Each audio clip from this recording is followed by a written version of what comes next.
अस्सलाम वालेकुम नाज़रीन, आज मैं आपके लिए बहुत ही मज़ेदार चने की दाल और करेले की रेसिपी लाई हूँ कि किस तरह से आप घर पर सिंपल इंग्रेडिएंट्स की मदद से चने की दाल और करेले को तैयार कर सकते हो। तो लाजमी आप इस वीडियो को एंड तक देखिएगा, ये बहुत ही टेस्टी जो है बनकर रेसिपी तैयार होगी।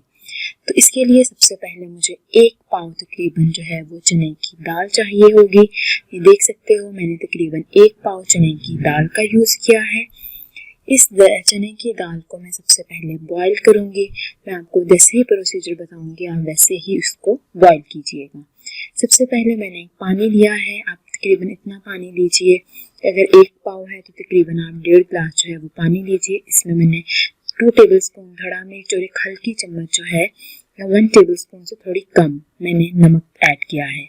अब इसमें मैं जो है वो चने की दाल को ऐड कर दूँगी। फिर हम इसे अच्छे से बॉईल करेंगे। बॉईल करने के बाद जब हमारे पास दाल गल जाएगी और इसमें हल्का हल्का पानी रह जाएगा तो हम इसे चूल्हे से उतार लेंगे। अब हम एक देचकी के अंदर ये 2 बड़े चम्मच जो हैं वो ऑयल के शामिल करेंगे और सबसे पहले हमने इसके अंदर करेलों को फ्राई करना है और आपने इसको डार्क ब्राउन जो है वो फ्राई करोगे। तो जैसे ही ऑयल थोड़ा सा गर्म हुआ है, अब मैं इसके अंदर जो है करेले ऐड कर दूंगी और हम लोग जो है करेलों को तब तक भुनेंगे जब तक ये डार्क ब्राउन नहीं हो जाते। तो आप देख सकते हो मैंने यहाँ पे जो है करेलों का कलर जो है वो चेंज होना स्टार्ट हो गया है। अभी ये हमारे पास लाइट जो है ब्राउन है और ये वो दाल है जो बॉईल हो चुकी है, उसमें हल्का सा पानी था। इस स्टेज के ऊपर आपने जो वो करेले हैं आप लोगों ने फ्राई किए थे, आपने इसको दाल में ही ऐड कर देना है। इसका पर्पस ये है जो भी ऑयल होगा वो दाल के अंदर अब्सॉर्ब हो जाएगा। आपने इसको दाल के ऊपर ही रख देना है ताकि सारा ऑयल इसके अंदर अब्सॉर्ब हो जाए। अब उसी देचकी के अंदर जिसमें से मैंने करेले निकाले थे, मैंने एक जो है बड़े साइज की प्याज इसमें ऐड कर दी है। हम प्याज को ब्राउन होने तक पकाएंगे।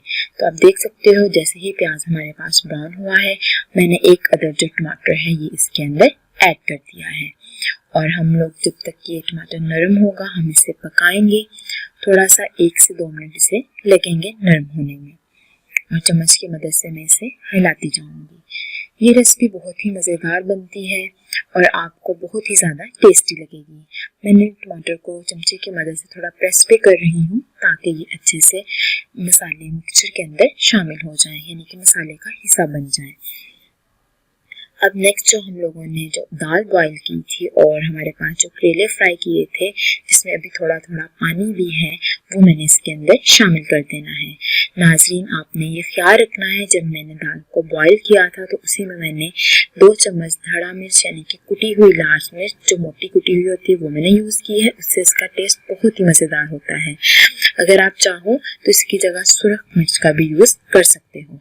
अब मैंने इसे दम वाली आंच के ऊपर पकाना है नाज़रीन और फिर हमारे पास जैसे ही ये दाल जो है वो ऑयल छोड़े मैं इसको डिश आउट कर लूँगी। ये मैंने दम वाली आंच के ऊपर इसे पकाया है और हमारे मज़ेदार चने की दाल और करेला तैयार है। इस रेसिपी को लाजमी ट्राई कीजिएगा, ये सब्ज़ी बहुत ही मज़े की बनती है। वीडियो पसंद आई है तो लाइक कीजिएगा, शेयर कीजिएगा, चैनल को सब्सक्राइब कीजिएगा। अल्लाह हाफिज़।